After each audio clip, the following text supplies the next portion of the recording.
Hello everyone, this is your fourth lecture of EEM subject. Okay, today we are going to learn about the static characteristics and also we are going to learn about some errors. Okay, so on the screen you can see that today's topic, first one is static characteristics, second is different types of error, third point is causes of error, then last one is method to minimize them, तो हम लोग उसको कैसे minimise कर सकते हैं. ठीक है, ओके.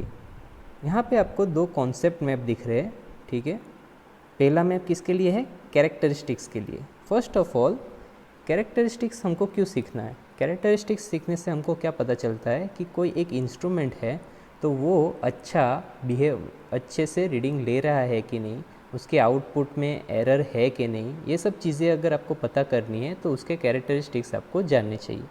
अगर आपको सब कैरेक्टरिस्टिक्स उस इंस्ट्रूमेंट के बारे में पता है तो आप इजीली वो इंस्ट्रूमेंट को कंपेयर कर सकते हैं और उसकी रीडिंग आपकी एक्यूरेट है, प्रिसाइज है कि नहीं है, वो आप बता सकते हैं. ठीक है, इसलिए कैरेक्टरिस्टिक्स बहुत इंपॉर्टेंट रोल प्ले करती है मेजरमेंट सब्जेक्ट के अंदर. ठीक है, सो यहाँ पे आपको डिफरेंट टाइप्स ऑफ कैरेक्टरिस्टिक्स दिखेगी. ठीक है, जैसे कि एक्यूरेसी है, प्रिसीशन है, टॉलरेंस है, रिप्रोड्यूसिबिलिटी है, रिपीटेबिलिटी है, रेजोल्यूशन है. ओके, और भी बहुत सारी कुछ है. ठीक है, इन सब के बारे में आज लोग सीखने वाले हैं. फर्स्ट ऑफ ऑल कैरेक्टरिस्टिक्स के दो टाइप होते हैं. इंस्ट्रूमेंट की जो कैरेक्टरिस्टिक्स है उनके दो टाइप है, एक है स्टैटिक, ओके, और एक है dynamic. Okay, so first of all ये स्टैटिक कैरेक्टरिस्टिक्स होते क्या है? Static it means which do not change with time, और टाइम के साथ जो चेंज नहीं होते. और क्या हो सकता है? जो चेंज होते हैं लेकिन टाइम के साथ वेरी वेरी स्मॉल ड्यूरेशन में वो चेंज होते हैं. इसका मतलब जो कैरेक्टरिस्टिक्स टाइम के साथ बिल्कुल चेंज नहीं होते या फिर चेंज होते तो भी बहुत कम चेंज होते, उनको हम लोग क्या बोलेंगे? Static characteristics. ओके, देन दूसरा जो मैंने बताया आपको वो कौन सा था? आपका dynamic. Okay, dynamic characteristics. So dynamic characteristics क्या होता है कि जो कैरेक्टरिस्टिक्स आपके टाइम के साथ चेंज होते हैं, वेरिंग विथ टाइम, उन कैरेक्टरिस्टिक्स को हम लोग क्या बोलते हैं? Dynamic characteristics. लेकिन वो यहाँ पे आप लोग को नहीं है. आज हम सिर्फ स्टैटिक कैरेक्टरिस्टिक कवर करने वाले हैं. ठीक है, सेकेंडली दूसरा जो कॉन्सेप्ट मैप है वो आपका किसका है? एरर्स का. Okay, errors. So today we are also going to learn some types of error. कौन से एरर्स रहते हैं एक इंस्ट्रूमेंट के अंदर, प्लस उनको कैसे मिनिमाइज़ किया जाता है. ठीक है, सो यहाँ पे आपको बेसिक आइडिया आ जाएगा. हम लोग पहले 3 मेजर फैक्टर में उसको डिवाइड करेंगे, जैसे कि gross error, systematic error and random error. Okay, इन 3 एरर्स में हम लोग उसको डिवाइड करते हैं एरर्स को normally. And also systematic error जो है ये बहुत इंपॉर्टेंट होता है. Systematic error also categorize into 3 types. Okay, वो कौन सा है? Instrumental error, environmental error, observational error. Okay, and also instrumental error is also classified into loading effect, misuse of instrument and inherent short coming of instrument. Okay, don't be afraid, we are going to learn this topics in deep. Okay, ये सब topics हम लोग deep में cover करने वाले हैं. So let's start with the characteristics. Okay, static characteristic का मायने क्या है वो हम लोग वापस एक बार देख लेते हैं. यहाँ पे डेफिनेशन देखिए. Static characteristics, the set of criteria defined for instrument which are use to measure the quantities which are slowly varying with time और मोस्टली कॉन्स्टेंट. इसका मतलब क्या है? जो कैरेक्टरिस्टिक्स टाइम्स के साथ स्लोली वेरी करती है, धीरे धीरे वेरी करती है, या फिर डू नॉट वेरी. ओके, जो वेरी करती नहीं, उन कैरेक्टरिस्टिक्स को हम लोग क्या कह सकते हैं? Static characteristics. That is do not vary with time is called as static characteristics. Okay, now let's go to the first characteristics which is accuracy. So first of all, read the definition of accuracy. It means it is the closeness with which an instrument reading approaches to the true value of a quantity under measurement. Okay, अभी यहाँ पे बहुत सारे नए wordings आए हैं, जैसे कि closeness with which instrument reaching to the true value, closeness, true value. Okay, quantity under measurement. So first start करते हैं क्वांटिटी अंडर मेजरमेंट क्या होता है। सो क्वांटिटी अंडर मेजरमेंट मतलब अगर आप लोग करंट मेजर कर रहे हैं तो क्वांटिटी अंडर मेजरमेंट क्या हो जाएगी आपकी, करंट को किस में मेजर करते हैं हम लोग, नॉर्मली एम्पियर्स, जिसको कैपिटल ए से भी डिफाइन करते हैं। और मे बी दूसरा कोई यूनिट हो सकता है, क्वांटिटी हो सकता है, जैसे कि वोल्टेज है, पावर है। So different types of quantity है which we can measure. Okay, बहुत सारी क्वांटिटीज है, force, length, temperature, current, voltage, power, different types of quantity, physical हो सकती है, इलेक्ट्रिकल हो सकती है। सो उस क्वांटिटी का ट्रू वैल्यू जो है, अभी दूसरा टर्म क्या है, ट्रू वैल्यू। ट्रू वैल्यू मतलब क्या, किसी करंट को हम लोग मेजर कर रहे हैं, सपोज 10 एम्पियर करंट को हम लोग मेजर कर रहे हैं, लेकिन क्या होता है कभी कभी इंस्ट्रूमेंट, अगर हमको पता है कि करंट फ्लो हो रहा है 10 एम्पियर, लेकिन जब इंस्ट्रूमेंट मेजर करता है तो वो 10 एम्पियर के नियर अबाउट होता है आंसर, नॉट एग्जैक्टली 10 एम्पियर। वो 9.9 एम्पियर हो सकता है या फिर 10.1 एम्पियर भी हो सकता है। इसका मतलब जो इंस्ट्रूमेंट रीडिंग देती है वो एक्यूरेट नहीं होती, वो ट्रू वैल्यू नहीं होती, वो नियर अबाउट ट्रू वैल्यू होती है, ठीक है ना। सो एक्यूरेसी क्या है, accuracy is nothing but it is the closeness with which instrument reading approaches to the true value. मतलब कि आपकी जो रीडिंग आई है इंस्ट्रूमेंट के अंदर वो ट्रू वैल्यू के कितना नज़दीक है, ट्रू वैल्यू के कितना नज़दीक है, उसको हम लोग क्या बोलेंगे, accuracy. So in exam they are asking definition of accuracy, so you have to write it down like this way: it is the closeness with which an instrument approaches to the true value is called as accuracy. Okay, ये आपको definition याद रखना है और आपको meaning भी समझ में आ गया। Now second definition is precision. Okay, second definition is precision. Now what is precision? Is a measure of consistency or reproducibility of an instrument.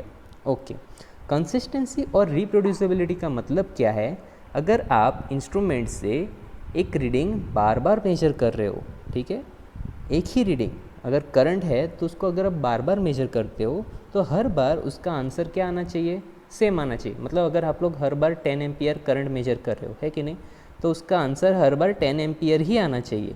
पर क्या होता है कभी कभी इंस्ट्रूमेंट में एरर्स होने की वजह से वो रीडिंग्स क्या होती है, थोड़ी बहुत डेविएट होती है आजू बाजू, ठीक है, तो उसको हम लोग प्रिसाइज इंस्ट्रूमेंट नहीं बोलेंगे। जो इंस्ट्रूमेंट हर बार सेम रीडिंग देता है सेम क्वांटिटी के लिए, उसको हम लोग क्या बोलेंगे, प्रिसाइज इंस्ट्रूमेंट, और उसकी जो कैरेक्टरिस्टिक्स है उसको क्या बोलते हैं, precision. Okay, so definition of precision means is a measure of consistency और रिप्रोड्यूसिबिलिटी ऑफ इंस्ट्रूमेंट। मतलब एक इंस्ट्रूमेंट अगर बार बार सेम रीडिंग प्रोड्यूस करता है तो उसको हम लोग क्या बोलेंगे, precision. Okay, good. Now before going to the next topic, आगे के टॉपिक से जाने से पहले आप एक डायग्राम देखिए। ये जो डायग्राम है यहाँ पे एक बोर्ड दिखाया है जिसमें डिफरेंट सर्कल्स है, ठीक है। जो सेंटर पार्ट है वो मोर एक्यूरेट पार्ट है, और जैसे जैसे सेंटर से आप बाहर जाते हो तो क्या होता है, आपकी एक्यूरेसी घटती जाती है कि नहीं। इसका मतलब क्या है, ये मोर पॉइंट वाला जोन है। आपने एक डॉट बोर्ड देखा होगा, जिसके डार्ट बोर्ड बोलते हैं जिसको, उसमें क्या होता है, जितना सेंटर में आप पॉइंट करते हो उतना ज़्यादा पॉइंट मिलते हैं, और जैसे जैसे बाहर जाते जाते हो उतने पॉइंट्स क्या होते जाते हैं, रिड्यूस होते जाते हैं। सेम वे उन्होंने क्या बताया यहाँ पे, एक्यूरेसी के बारे में बताने के लिए ये टेबल यूज़ किया है, ठीक है।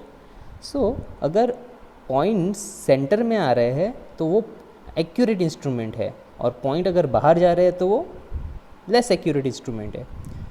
प्लस अगर पॉइंट एक ही जगह पे होंगे, मतलब एक ही जगह पे आ रहे हैं, तो वो क्या होगा, आपका प्रिसाइज इंस्ट्रूमेंट होगा। लेकिन अगर पॉइंट अलग अलग जगह पे आ रहे हैं तो वो प्रिसाइज कहा जाएगा क्या, नहीं, क्योंकि हर बार रीडिंग क्या आ रही है, अलग अलग आ रही है, पॉइंट क्या हो रहे हैं, अलग अलग आ रहे हैं। तो सेम वे यहाँ पे देखते हैं, फर्स्ट डायग्राम चेक करते हैं। फर्स्ट डायग्राम में देखो, एक पॉइंट जो है सेंटर में आया है, मतलब एक पॉइंट करेक्ट आया है, और बाकी के पॉइंट्स क्या है, आपके बाहर डेविएट हो गए, ठीक है ना। So sorry, let's go to the slide. So बाकी के पॉइंट क्या हो गए, आपके डेविएट हुए, ये सब बाहर आया। इसका मतलब क्या है कि आपका जो आंसर या फिर रीडिंग्स, यहाँ पे अगर रीडिंग्स का एग्जांपल ले तो जो सेंटर पार्ट वाले रीडिंग्स है वो करेक्ट है, लेकिन बाकी के रीडिंग्स क्या है, आपके गलत आए हैं। इसका मतलब आपके जो आंसर आएगा वो क्या होगा, लेस एक्यूरेट। लेस एक्यूरेट होगा कि नहीं। ऑल्सो रीडिंग्स जो है हर बार क्या आई है, अलग अलग आई है। इसका मतलब आपका जो इंस्ट्रूमेंट है वो लेस प्रिसाइज है, इसका मतलब वो प्रिसीजन भी कम दे रहा है। Now go to the second diagram. Second diagram में अगर ध्यान से देखोगे तो कोई भी पॉइंट सेंटर में नहीं आया, कोई भी रीडिंग सेंटर में नहीं आई है। इसका मतलब क्या है, आपका जो इंस्ट्रूमेंट है वो लेस एक्यूरेट है, एक्यूरेसी कम है क्योंकि सेंटर में कोई पॉइंट नहीं है। बट सेकेंडली जो रीडिंग्स आई है सब एक जगह पे आई है, जो पॉइंट्स है सब एक जगह पे ही। इसका मतलब क्या है, वो मोर प्रिसाइज है, प्रिसाइज इंस्ट्रूमेंट है लेकिन एक्यूरेट नहीं है। ठीक है, इंस्ट्रूमेंट प्रिसाइज तो है लेकिन एक्यूरेट नहीं है। थर्ड डायग्राम देखिए, जो आपको जो पॉइंट्स मिले हैं वो सेंटर में भी है और थोड़े बहुत इधर उधर डेविएट भी हुए हैं, मतलब सेंटर में तो है लेकिन डेविएट हुए हैं। सेंटर में होने की वजह से वो क्या है, आपका एक्यूरेसी थोड़ा हाई है, लेकिन पॉइंट एक ही जगह पे है क्या, नहीं, इसके लिए प्रिसीजन क्या है आपका, कम है। ओके, लास्ट डायग्राम जो है जहाँ पे पॉइंट सब सेंटर में भी है और साथ में भी है, मतलब हर बार जो डार्ट लगा है वो एक ही जगह पे लगा है, इसकी वजह से वो इंस्ट्रूमेंट प्रिसाइज कहा जा सकता है। मतलब ये अगर डायग्राम को आप कहोगे तो इसको प्रिसाइज डायग्राम कहोगे। और एक्यूरेसी के बारे में अगर पूछा तो क्योंकि पॉइंट सब सेंटर के अंदर है, ये डायग्राम क्या है आपका, एक्यूरेट है। तो अगर इसको हम कंक्लूड करें, कंक्लूजन करें इसका मतलब आपको क्या समझ में आया इस डायग्राम से, कि एक्यूरेसी और प्रिसीजन, एक्यूरेसी और जो प्रिसीजन है वो दोनों अलग अलग टर्म है। ठीक है, अगर एक इंस्ट्रूमेंट एक्यूरेट है इसका मतलब ये नहीं कि वो प्रिसाइज है। ठीक है, अगर एक इंस्ट्रूमेंट एक्यूरेट है इसका मतलब ये नहीं होता कि वो प्रिसाइज है, और अगर इंस्ट्रूमेंट प्रिसाइज है इसका मतलब ये नहीं कि वो एक्यूरेट ही होगा, है कि नहीं। तो दोनों टर्म अलग अलग है, इन दोनों का अर्थ कभी सेम नहीं होता। Okay, that's the main point. So if anyone ask you that accuracy and precision is it same, no, you have to say no, वो दोनों सेम नहीं है। Now if you understood this, we are going to the next topic which is tolerance. Okay, कि tolerance क्या होता है, अभी वो हम लोग एग्जाम्पल से सीखते हैं क्या है टॉलरेंस। ठीक है, see in the centre of this diagram जो स्टैंडर्ड प्रोडक्ट है उसका लेंथ दिया गया है in terms of millimetres. Okay, एक कोई प्रोडक्ट है जिसका लेंथ है 50 millimetres. Okay, standard length.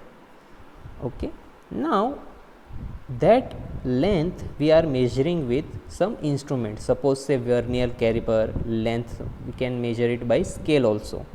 so अगर उससे मेजर करें तो हमने क्या किया है, एक बार रीडिंग ली है वो है आपकी आ रही 49.9 मिलीमीटर्स के आसपास। ठीक है, now other time also we get another reading which is also the same but little bit larger which is 50.1 millimetre. Okay, so आपका जो आंसर आया है वो एग्जैक्ट नहीं आया है बट समवट डेविएट हुआ है, थोड़ा बहुत पॉइंट से डेविएट हो गया है। वो डेविएशन कितना है अगर आप देखोगे तो 50, अगर 50 में से हम लोग 49.9 माइनस करें तो आपका आंसर क्या आएगा, 0.1 मिलीमीटर्स। ठीक है, अगर 50 में से ये माइनस किया तो सेम वे अगर 51.1 में से 50 माइनस किया तो आंसर क्या आने वाला है, 0.1 मिलीमीटर। ठीक है, दोनों टाइम आपका डेविएशन जो है सेम हुआ है। ठीक है, एक बार ज़्यादा हुआ है, एक बार कम हुआ है। 50.1 में ज़्यादा हुआ है, 59.9 में कम हुआ है। अभी क्या होता है, ऐसा कोई इंस्ट्रूमेंट नहीं है जो आपको एग्जैक्ट स्टैंडर्ड वैल्यू प्रोवाइड करे, क्योंकि हर एक इंस्ट्रूमेंट में थोड़ा बहुत एरर आता ही है। ठीक है, अगर इंस्ट्रूमेंट आइडियल हुआ, आइडियल मतलब एक्यूरेट हुआ, तो ही आंसर सेम आता है, लेकिन प्रैक्टिकली ऐसा कभी पॉसिबल नहीं होता। इसलिए हम लोग इंस्ट्रूमेंट को प्रैक्टिकल इंस्ट्रूमेंट बोलते हैं, क्योंकि वहाँ पे कुछ ना कुछ एरर होता ही है। अगर एरर होता है तो आपकी रीडिंग क्या हो गई, गलत हो गई, लेकिन हम लोग वो रीडिंग यूज़ नहीं करेंगे क्या, नहीं, हम लोग वो रीडिंग यूज़ कर सकते हैं, क्योंकि वो रीडिंग नियर अबाउट हमारे स्टैंडर्ड वैल्यू के नियर अबाउट है। तो ठीक है, हम लोग वो वैल्यू यूज़ कर सकते हैं, पर कितनी वैल्यू हम लोग यूज़ कर सकते हैं, अगर उसका टॉलरेंस कम से कम हुआ तो, और वो टॉलरेंस परमिसेबल होना चाहिए।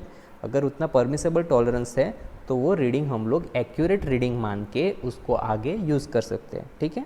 तो इस डायग्राम ने उन्होंने क्या बोला है कि जो 0.1 है वो आपका एक्सेप्टेबल टॉलरेंस है, प्लस माइनस 0.1 मिलीमीटर्स, ये आपका एक्सेप्टेबल टॉलरेंस है। अगर रीडिंग उस फैक्टर से डेविएट होती है, अगर 0.1 से बढ़ती है या फिर 0.1 से कम होती है, तो वो रीडिंग आपके नियर अबाउट एक्यूरेट है और आप वो यूज़ कर सकते हो।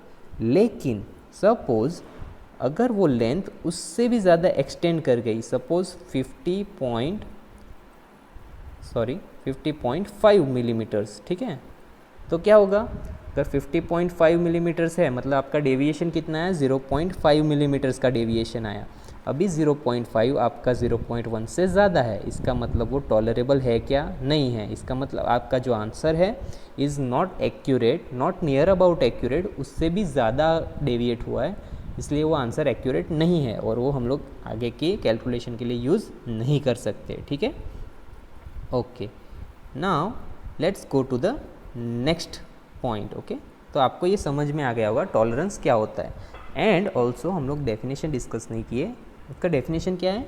The maximum allowable error in a measurement is specified in terms of some value which is called as tolerance।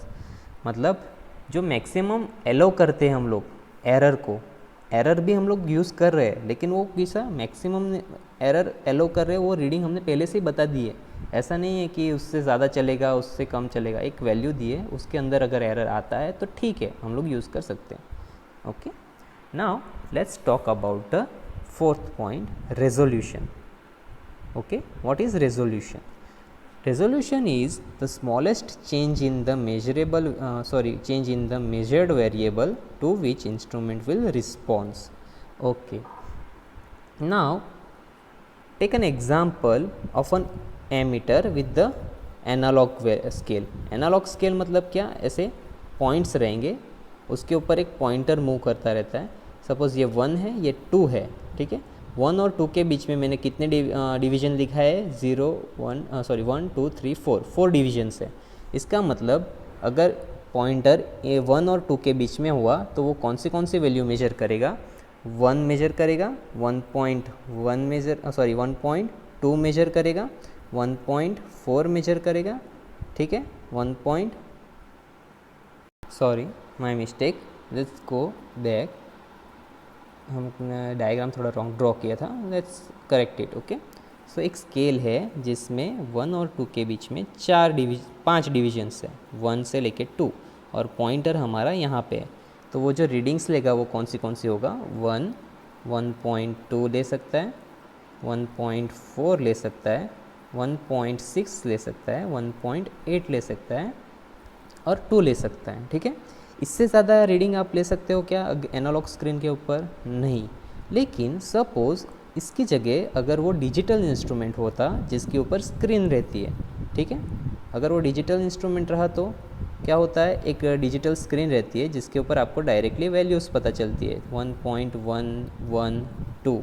So here you can measure 1.0, 1.1, 1.12, 1.112 and many more. Means यहाँ पे limitations ज़्यादा है, लिमिटेशंस बहुत कम है, यहाँ पे बहुत सारी रीडिंग्स हम लोग ले सकते हैं। वहाँ पे कैसा था? वहाँ पे कैसा था एनालॉग स्क्रीन के ऊपर कि वहाँ पे हम लोग सिर्फ 1 से 2 के बीच में सिर्फ 5 रीडिंग ले सकते थे। लेकिन अगर डिजिटल स्क्रीन है, डिजिटल स्क्रीन के ऊपर 1 और 2 के बीच में बहुत सारी रीडिंग्स ले सकते हैं। हर एक वो इंस्ट्रूमेंट के ऊपर डिपेंड करता है। अगर डिजिटल इंस्ट्रूमेंट होगा तो ज़्यादा रीडिंग देगा, मतलब उसका रेजोल्यूशन क्या है? ज़्यादा है।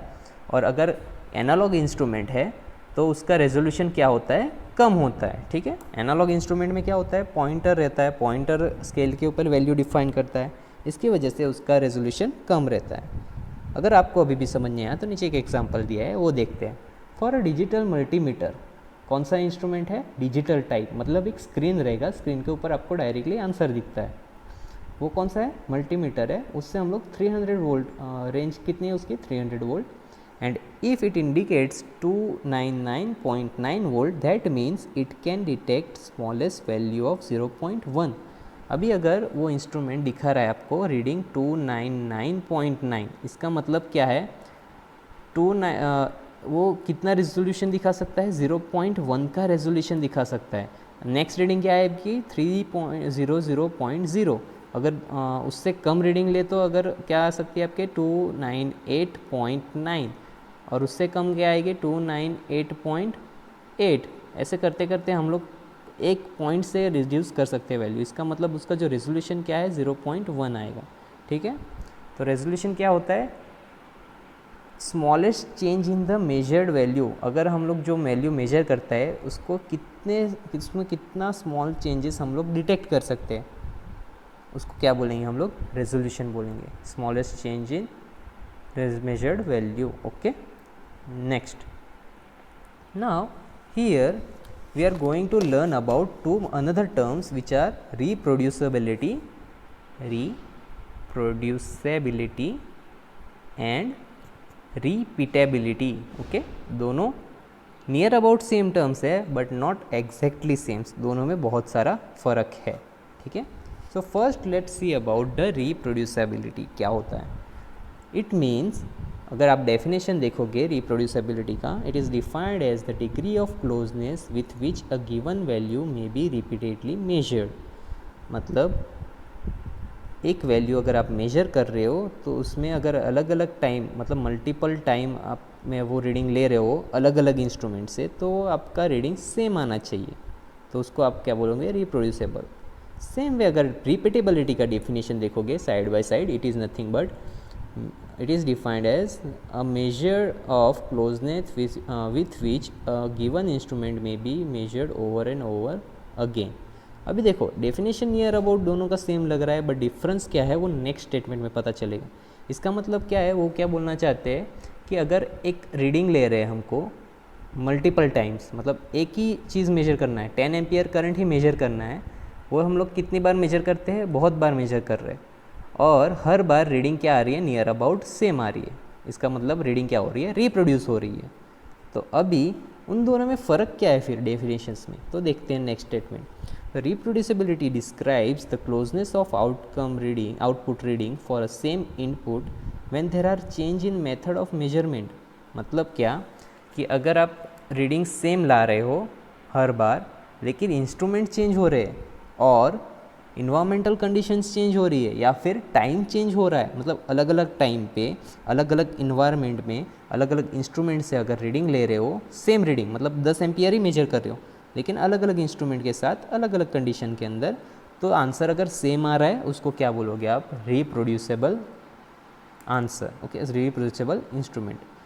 सेम वे अगर यहाँ पर रिपीटेबिलिटी में देखें, it describes the closeness of output reading when the same input is applied repeatedly over a short period of time with the same measured condition and same instrument and observer, same location and same condition। इसका मतलब क्या है, एक ही observer है, एक ही instrument है, एक ही जगह है, और स्मॉल टाइम मतलब छोटे से टाइम, मतलब एक ही टाइम पे अगर आप रीडिंग लेते हो और वो रीडिंग अगर सेम आती है, जैसे 10 एम्पियर मेजर कर रहे हो और 10 एम्पियर हर बार प्रोड्यूस हो रही है, उसको बोलेंगे रिपीटेबल इंस्ट्रूमेंट।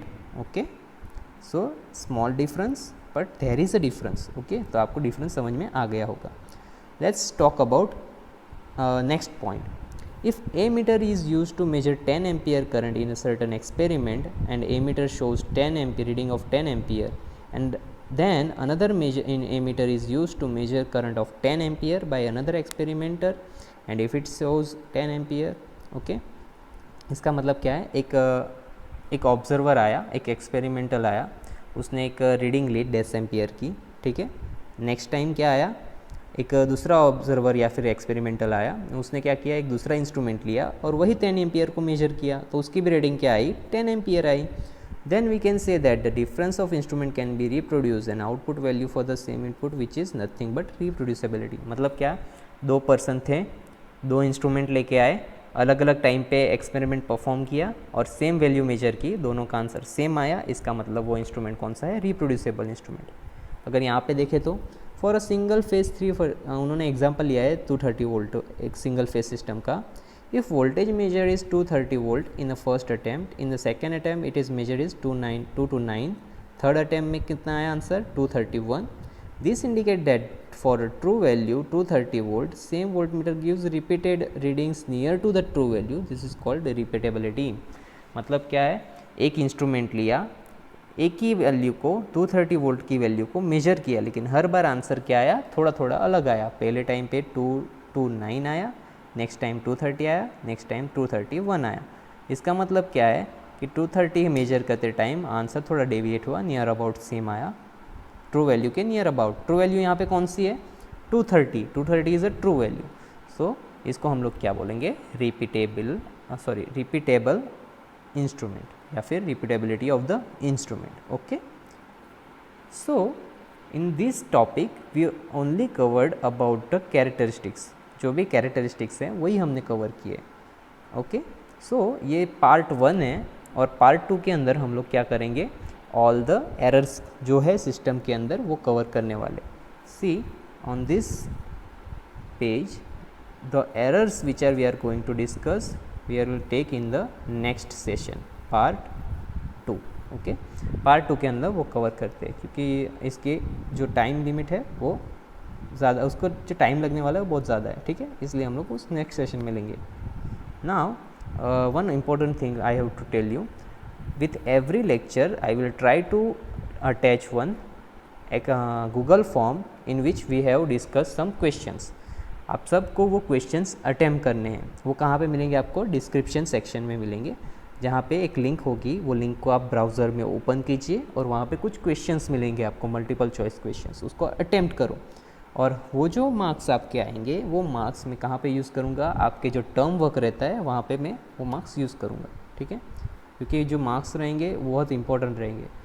कुछ नहीं, सिर्फ 4 से 5 क्वेश्चन दूंगा हर बार, और वो क्वेश्चंस के आंसर के अकॉर्डिंग ही मैं आपको मार्क्स देने वाला हूँ. So be attempt it with very carefulness.